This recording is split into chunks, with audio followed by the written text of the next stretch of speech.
ከምናነሳቸው መረጃዎች መካከል የኢትዮጵያ ዋንጫ ፍጻሜ ጨዋታው ዛሬ ይደረጋል። 5 ሰዓት ላይ ነው የሚደረገው።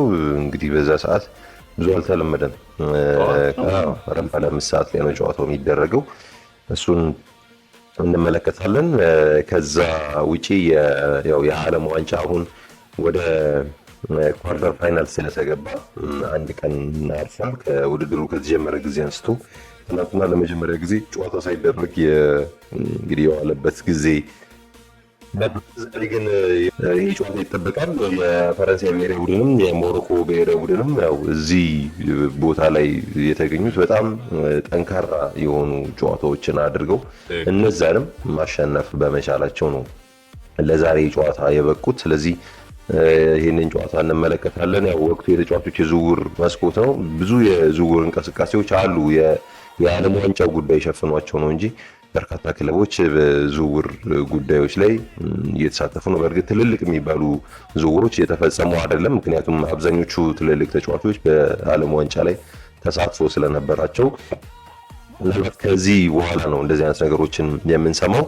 የማንቸስተር ዩናይትድ እንግዲህ አንድሬ ሳንቶስን ከቼልሲ ለማስፈረም ሙሉ ለሙሉ እንደተስማማ ትናንትና ተሰምቷል። ዩናይትድ መጀመሪያ ላይ ሊስት ካደረጋቸው አማካኝ ተጫዋቾች ውስጥ አንዱ አንድሬ ሳንቶስ ነው ወይ እርግጠኛ አይደለሁም። በሱ ስሙ ሲነሳ አልሰማንም። ምክንያቱም ከዚህ ማለት ጠንከር ብሎ ስማቸው ሲነሳ የነበሩ ተጫዋቾች ሌላ ናቸው። አሁን ግን ያው አንድሬ ሳንቶስን አስፈርሟል። በቼልሲ ቤት በቋሚነት የመጫወት እድል እየተሰጠው አልነበረም። የተጫዋች ግን ጥሩ ፖቴንሻል ያለው ተጫዋች እንደሆነ በፈረንሳይ ቆይተው ከዛ ውጭ ወደ ቼልሲ ከመጣ በኋላ እድል ባገኘባቸው ጨዋታዎች ላይ ተመልክተናል። አሁን ማንቸስተር ዩናይትድን የሚቀላቀል ይሆናል ማለት ነው። ኦስካር ሚንጉዌዛ እንደዚሁ የክሪስታል ፓላስ ተጫዋች ለመሆን እንደተስማማ ተሰምቷል። ሆርጌ ጄሱስ የፖርቱጋል ብሔራዊ ቡድን አሰልጣኝ ይሆናሉ ማለት ነው እሳቸው። ከዚሁ ከፖርቱጋል ጋር በተያያዘ ጃኦ ካንሴሎ በባርሴሎና ቤት እንደሚቆይ ይጠበቃል። ተጫዋቹ ሙሉ ለሙሉ ፍላጎት እንዳለው ነው የተሰማው። ስለዚህ እሱ ይቆያል በባርሴሎና ቤት። ግሪንውድ ወደ ፌነርባቼ ይዛወራል ተብሎ ይጠበቃል። በጣም ብዙ ዝውውሮች ናቸው እየተነሱ ያሉት። ከዚሁ ከዝውውር ጋር በተያያዘ አውሬሊያን ሹዋሜኒም እንደዚሁ በሪያል ማድሪድ ቤት እስከ 2031 ድረስ የሚያቆየውን ኮንትራት ለመፈራረም ሙሉ ለሙሉ ስምምነት ላይ እንደደረሰ ተገልጿል። ከሪም አዴየሚ እንደዚሁ ባርሴሎናን ሊቀላቀል እንደሚችል በስፋት እየተገለጸ ነው የሚገኘው። ብዙ የዝውውር መረጃዎች እየወጡ ይገኛሉ። ያው እሺ፣ አመሰግናለሁ። የኢትዮጵያ ዋንጫም ጉዳይ እናንሳ። የዘንድሮ የውድድር ዓመት የፍጻሜ ጨዋታው ዛሬ ነው የሚከናወነው። ዛሬ ሲዳማ ቡና ከወልዋሎ ዓዲግራት ዩኒቨርሲቲ በአዲስ አበባ ስቴዲየም ጨዋታቸውን የሚያከናውኑ ይሆናል። አስቀድሞ ያው በአበበ ቢቂላ ስቴዲየም ነበረ የኢትዮጵያ ዋንጫ የፍጻሜ ጨዋታ ይደረጋል ተብሎ መርሃ ግብር የወጣለት። ነገር ግን አሁን ያው እንግዲህ ውሳኔው ታልፎ አበበ ቢቂላ ላይ ተብሎ የነበረው ወደ አዲስ አበባ ስቴዲየም እንዲዛወር ተደርጓል። በዚህ መሰረት ጨዋታው ዛሬ ከቀኑ 5 ሰዓት በአዲስ አበባ ስቴዲየም እንደሚካሄድ የኢትዮጵያ እግር ኳስ ፌዴሬሽን አስታውቋል።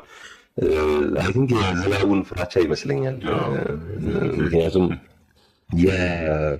እኛ ሀገር ላይ የሚደረጉ ጨዋታዎች ሰኔ ሳይገባ መጠናቀቅ አለባቸው ከተሻለ አብዛኞቹ ጨዋታዎች፣ በተለይ እንደ አዲስ አበባ ላሉ ደገኛ ሀገሮች። ትክክል፣ ደጋ ስለሆነ አካባቢው ዝናብ ጨዋታዎችን ሲያስተጓጉል በተደጋጋሚ ጊዜ እየተመለከትን ነው የሚገኘው እና ለዛ ይመስለኛል የዛሬው ጨዋታ ያው ወደ 5 ሰዓት ላይ እንዲመጣ የተደረገው። ብዙ አዲስ አበባ ዝናቡ እንግዲህ ከ5 ሰዓት ሊመጣ ይችላል። ልክ ነው። በእሱ ምንም ጥያቄ ዋስትና የለውም። ዋስትና አያስገመግምም ሙላ ሲጥል እንግዲህ ልክ ነው። እንደዚህ አይነት ነገሮች አሉና ብዙ ጊዜ ለማንኛውም ያው እንግዲህ ዛሬ የፍጻሜ ጨዋታ ይደረጋል። ሲዳማ ቡና ባለፈው ዓመትም ፍጻሜ ተፋላሚ ነበር ከወላይታ ዲቻ ጋር ሜዳ ላይ በነበረው የ90 ደቂቃ ውጤት አሸንፎ ነበረ። በኋላ ላይ ግን ያው ሌሎች ጉዳዮች ስለነበሩት ጨዋታው አሸናፊው ወላይታ ዲቻ እንዲሆን ተደርጎ እንደነበረ ይታወሳል። ዘንድሮ ከወልዋሎ ዓዲግራት ዩኒቨርሲቲ ጋር ይጫወታል። ወልዋሎ በሊጉ ላለመውረድ ነው የተጫወተው ዘንድሮ። ምናልባት የኢትዮጵያ ዋንጫን የሚያሸንፍ ከሆነ ግን ትልቅ እድል ነው ብዬ ነው የማስበው። በጣም ትልቅ እድል ነው ይሄንን ዋንጫ አሸንፎ የውድድር ዓመቱን የሚያጠናቅቅ ከሆነ ማለት ነው። የዝውውር ጉዳዮችን እናንሳ። አንድ ትናንት ከሰሟቸው በጣም ያስገረመኝ አንድ ዝውውር አለ። የአንድ የ18 ዓመት ተጫዋች ጋናዊ ተጫዋች ነው። ኢማኑኤል አብሮኳ ይባላል ይህ ተጫዋች እና ወደ ሴቪያ ተዘውሯል ተብሏል። ወደ ሴቪያ መዘወሩ ሳይሆን እኔ የገረመኝ ተጫዋቹ ማነው አድባርካ ኤልደርስ ከሚባል የጋና ቡድን ነው በቀጥታ ሴቪያን እየተቀላቀለው እና ይሄ ቡድን በጋና ፕሪሚየር ሊግም በጋና ሁለተኛው ሊግ ውስጥም አይገኝም። ሶስተኛው የሊግ እርከን ውስጥ የሚገኝ በዚህ በዞናል ተከፋፍለው ውድድሮች ይደረጋሉ። ሶስተኛው የጋና የሊግ እርከን እንደዛ ነው። በየዞኑ ጀስት የአውራጃ ውድድር እንደሚባለው ማለት ነው እና በየዞኑ ተከፋፍሎ ነው ውድድር የሚከናወነው። እዛ ውስጥ ያለ የወጣቶች ቡድን ነው። ወጣት ተጫዋቾችን የሚያፈራ ቡድን ነው እና ከዛ ነው ተጫዋቹ ሴቪያን የተቀላቀለው የተባለው። እስከ 2029 ድረስ የሚያቆየውን ኮንትራት ተፈራርሟል ተብሏል። ለዚህ ታሪካዊ ዝውውር መሳካት ያው ትልቁን እና ዋናው ሚና የተጫወቱ የተባሉት የተጫዋቹ ወኪሎች ናቸው ተብሏል። አንደኛው ዳንኤል ቦፊዮ ጁኒዮር ነው። አንደኛው ደግሞ ሆርጌ ጋርሲያ ነው ተብሏል። እነዚህ ግለሰቦች በኤስቢኢ የማኔጅመንት የተጫዋቾችን ወኪል ሆኖ የሚሰራ ኤጀንሲ አለ። የዛ ኤጀንሲ ሰራተኞች ናቸው። ተጫዋቹም በጋና ታችኛው ሊግ እያለ የሴቪያ ስካውቶችን በመውሰድ እንዲመለምሉት ተደርጓል ተብሏል። በዛ እንግዲህ ያው ተጫዋቹ አሁን ሴቪያን ተቀላቅሏልና በታሪክ የመጀመሪያው ተጫዋች ሆኗል። በቀጥታ ከጋና መጥቶ ሴቪያን የተቀላቀለ ወጣት ቡድኑን አሁን የተቀላቀለው። በማህበር ደረጃ ኤጀንቶች አሉ ማለት ነው። ስካውቶች አሉ፣ ስካውት ያደርጋሉ፣ ታለንቶችን ስካውት ያደርጋሉ። የሚገርመው ነገር ባለፉት 1 ዓመታት ሲከታተሉት ነበር ተብሏል። ለበርካታ ጊዜ ተጫዋቹን ሲከታተሉት ነበረ ተብሏል። ስለዚህ አሁን የወጣት ቡድን ሴቪያን እንትኑ የወጣት ቡድን ነው የሚቀላቀለው፣ ግን አካል ይሆናል ተብሏል። የዋናው ቡድን የወጣት ቡድኑ አካል ሆኖ ተጫዋቾች በሚጎሉ ጊዜ እዛ እየሞሉ ይጫወታሉና የዛ ድልም ተጠቃሚ ይሆናል ተብሏል። ይህ ተጫዋች ምን ያህል ነው ለቡድኑ የተከፈለው የሚለው ያው በይፋ ብዙ ጊዜ ወጣት ተጫዋቾች ሲዘዋወሩ አይገለጽም ዝውውራቸው። ግን በእርግጠኝነት የምነግረን ነገር ለክለቡ የሚከፍለው ነገር ይኖራል። ለተጫዋቹም ትልቅ ስኬት ነው። ከዛ ውጪ ይኖራል፣ የሚከፈለው ክፍያ ይኖራል። ይሄ አገልግሎትን ፊቸር እንትን አለው ሴሎን ክሎዝም ይኖረዋል ዝውውሩ ላይ። ምክንያቱም ከሴቪያ ወደ ትልቅ ቡድን ቢዛወር ሴቪያ ብቻ ሳይሆን ያሳደገውም ክለብ ያገኛል ተጠቃሚ ይሆናል። በብዛት ከእንደገና ደግሞ በሚያሳየው አቋም ቡድኑ በሚጠቅመው ደረጃ ልክ ነው። ስለዚህ ትናንትና ይሄ ዝውውር በጣም ደስ ያለኝ ስመለከት ነው። እንደዚህ አይነት ተጫዋች ከትንሽ ቦታ ተነስተው ትልቅ ቦታ ላይ ሲደርሱ ብዙ የሚወራላቸው ተጫዋች ጋና አዶ ነው ምናምን የሚባል አሜሪካዊ ተጫዋች ታስታውሳለህ? አዶ 14 ዓመቱ በጣም ብዙ የተወራለት ሆኖ ግን መክኖ ነው የቀረው። አለ እንደዚህ ያው ብዙ ጊዜ አሉ ጫናውን አይችሉትም። ምናልባት አሁን እሱ ያው አካዳሚ ውስጥ ገብቶ ከዛ ደግሞ እዛ ለምዶ ወደ ዋናው ቡድን መሄድ ከሆነ ብዙ ላያስቸግረው ይችላል። ግን እንዳልከው ኖርማሊ ትኩረት ሲደረግባቸው በጣም ችግር ነው። ልክ ነው።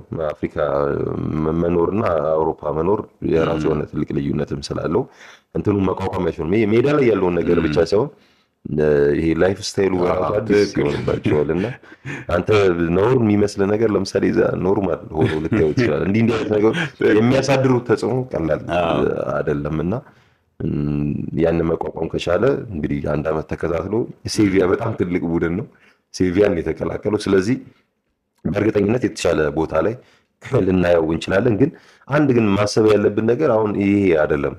አሁን ከእሱ ጋር እዛ ቡድን ውስጥ ያሉ ወጣት ተጫዋቾች ምንድን ነው ፊልም የሚያደርጉት? እሱ ሴቪያ ገባ ማለት እኮ ኢቨን ምን ያህል ሳይኮሎጂካል አድቫንቴጅ እንዳለው አስበው። እኛም ነገር እንደዚህ ብንሰራ ለካ ይሄ ምድል አለ ነው የሚሉትና በጣም ትልቅ ስኬት ነው ብዬ ነው አስበው መዘወሩ ብቻ። ማንቸስተር ዩናይትድ የአንድሪ ሳንቶስን ያው ዝውውር ዛሬ ያጠናቃል ተብሎ ይጠበቃል። ተጫዋቹ ማንቸስተር ዩናይትድን ለመቀላቀል ሙሉ ለሙሉ ከስምምነት ላይ ደርሷል ተብሏል።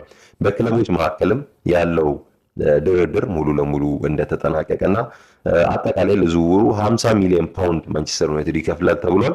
48 ሚሊዮን ፓውንዱ በቀጥታ ይከፈላል። ሁለቱ ደግሞ 2 ሚሊዮን ፓውንዱ ደግሞ ያው ሴሎን ክሎዝ ነው የተባለው። ተጫዋቹ ከሸጠው ዩናይትድ ለሌላ ክለብ የሚሸጠው ከሆነ ነው። የተጫዋቹ ስኬት ዋንጫ ሳይሆን የሚሸጠው ለሌላ ቡድን ሲሸጠው 2 ሚሊዮን ፓውንዱን ቼልሲ ይወስዳል ማለት ነው። ይሄ በምን ያህል ዓመት ውስጥ ነው የሚለው ግን አልተቀመጠም። ማለት ምን ያህል ዓመት ቆይቶ ከሸጠው የሚለው አልተቀመጠም ተብሏል። የ5 ዓመት ኮንትራት ተፈራርሟል። ዛሬ ወደ ማንቸስተር ዩናይትድ በማቅናት ያው የሕክምና ምርመራውን አድርጎ በይፋ ዩናይትድን ይቀላቀላል ተብሏል። አንድሪ ሳንቶስ ማለት ነው። ያው እንግዲህ ዩናይትድ አማራጮች ነበሩት፣ ሌሎች አማራጮች ነበሩት። አማራጮች ነበሩት ስል ቅድሚያ ስንሰማቸው የነበሩ ተጫዋቾች አሉ። ከአማካይ ስፍራ ተጫዋች ጋር በተያዘ ሳንድሮ ቶናሊ፣ ማቴዎስ ፈርናንዴዝ አይነት ተጫዋቾች ስማቸው ሲነሳ ነበረ። ባለፈው ዓመት ደግሞ እንደ ባሌባ አይነት ተጫዋቾች ጠንካራ ይሁን አይሁን አላውቅም፣ ፍላጎታቸውን ኦሬሊያን ሹዋሜኒም ሲባል ነበረ። አንድሪ ሳንቶስ ሲነሳ አልሰማንም እስካሁን ድረስ። በመጨረሻም ግን የዩናይትድ ሰዎች ያው አንድሪ ሳንቶስ ላይ ወስነው አስፈርሞታል። ከዚህ በኋላ ምን አይነት ተጫዋቾች ወደ ዩናይትድ ይመጣሉ የሚለው የሚጠበቅ ነው የሚሆነው። ከኤደርሰን ጋር ግን በተያያዘ ኤደርሰን አንድ የሕክምና ምርመራ አድርጓል። ግን የሕክምና ምርመራዊ ተጫዋቾች ወደ አንድ ክለብ ሲዘወሩ በአንድ ምዕራፍ ብቻ የሚደረጉ አለ። ለምሳሌ ብዙ ጊዜ ካየህም የመጀመሪያ ሕክምናውን ፌዝ አጠናቋል ይባላል። ያ ማለት የሚቀር አለ ማለት ነው ገና።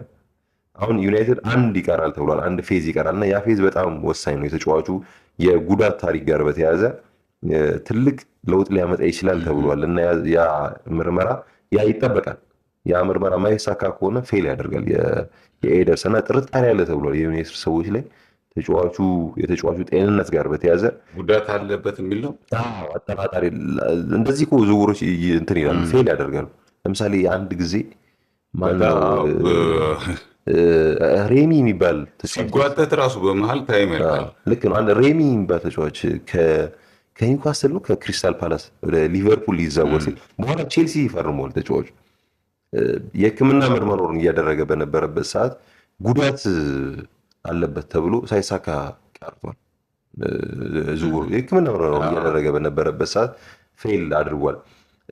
ማን ነው አሁን የአሜሪካ ብሔራዊ ቡድን ተጫዋች ታይለር አዳምስ ወደ ቼልሲ ሊዛወር ሲል ፌል አድርጓል ዝውውሩ። እሱ እንደዚህ ከጉዳት ጋር የተያያዘ እንትን ስለተገኘበት ዝውውሩ ፌል አድርጓል። የሚያስፈርሙ አሉ ሪስክ ወስደው አንዳንድ ተጫዋቾች አሉ ማለት በጊዜ ሂደት ያገግማል ብሎ የሚያስቡ አሉ። ግን አንዳንዶቹ ሪስክ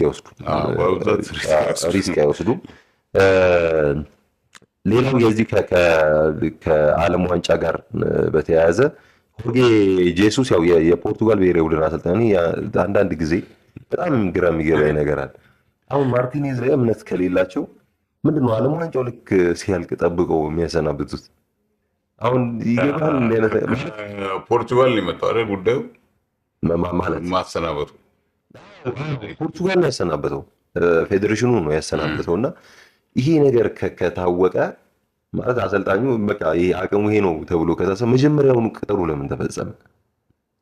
መታገስ ካልፈለጉ ሌሎች ሀገራት ያው እንደዚሁ ነው የሚያደርጉት። በዛ ሳይት እንደሆነ እኮ አሁን የማርቲኔዝን እኮ ለየት የሚያደርገው ማርቲኔዝ ላይ እኮ በጣም ጥያቄ አለ። ታዲያ መጀመሪያውኑ እኮ ማርቲኔዝ ላይ በጣም ጥያቄ አለ። ብሔራዊ ቡድን ጋር ያን ትውልድ ያመከነ ነው። እንደዚህ አይነት ነገሮች አሉ ማለት የምን ወርቃማ ብሔራዊ ቡድን ያመከነ ይባላል ተብሎ ትልቅ ተለጥፎበታል።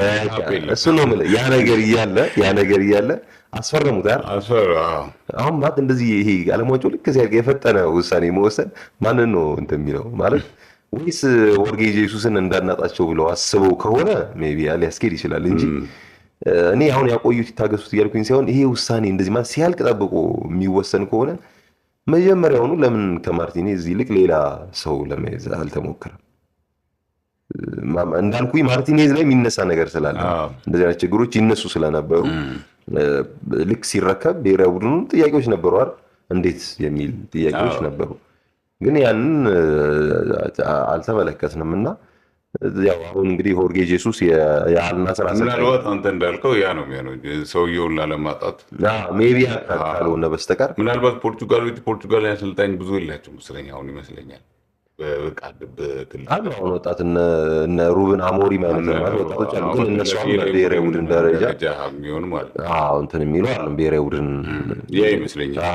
ኤኒዌይስ በጣም ልምድ ያላቸው በፖርቱጋል የአሰልጣኞች ታሪክ ውስጥ በጣም ብዙ ዋንጫዎችን ያሸነፉ አሰልጣኝ ናቸው፣ ሆርጌ በክለብ ቆይታቸው ማለት ነው። እና ሆርጌ ጄሱስ አሁን የፖርቱጋል አሰልጣኝ ሆኗል። ከሮናልዶ ጋር በአልናስር በዚህ ዓመት አብረው ሰርተዋል እና የሮናልዶ የብሔራዊ ቡድን ቆይታን በተመለከተም ምናልባት ምን አዲስ ነገር ሊኖር ይችላል የሚለው ይጠበቃል። ግን ሮናልዶ ላይ ጫና አለ በጣም እኔ የሀገሪቱ በጣም ተነባቢ የሚባሉ ትልልቅ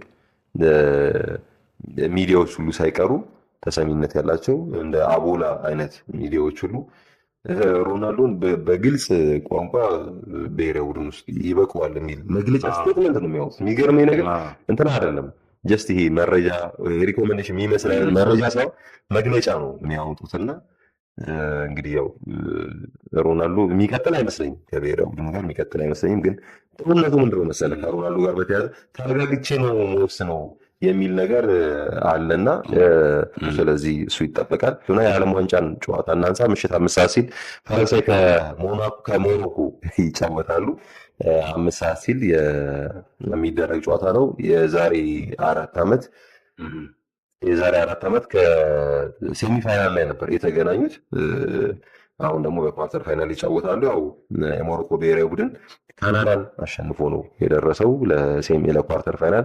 ፈረንሳይ ደግሞ ፓራጓይን አሸንፎ ነው የደረሰው እና እንግዲህ በጣም ተጠባቂ ነው የሚሆነው። ብዙ የፈረንሳይን እግር ኳስ የሚያውቁ ፈረንሳይ ውስጥ ተወልዶ ያደጉ ተጫዋቾችን በሞሮኮ በኩል አሉና በጣም ተጠባቂ ጨዋታ እዛው የሚጫወቱም ፈረንሳይ የሚጫወቱም አሉ። ልክ ነው። ስለዚህ ይሄ ጨዋታ ይጠበቃል። ምሽት 5 ሰዓት ላይ ነው የሚደረገው።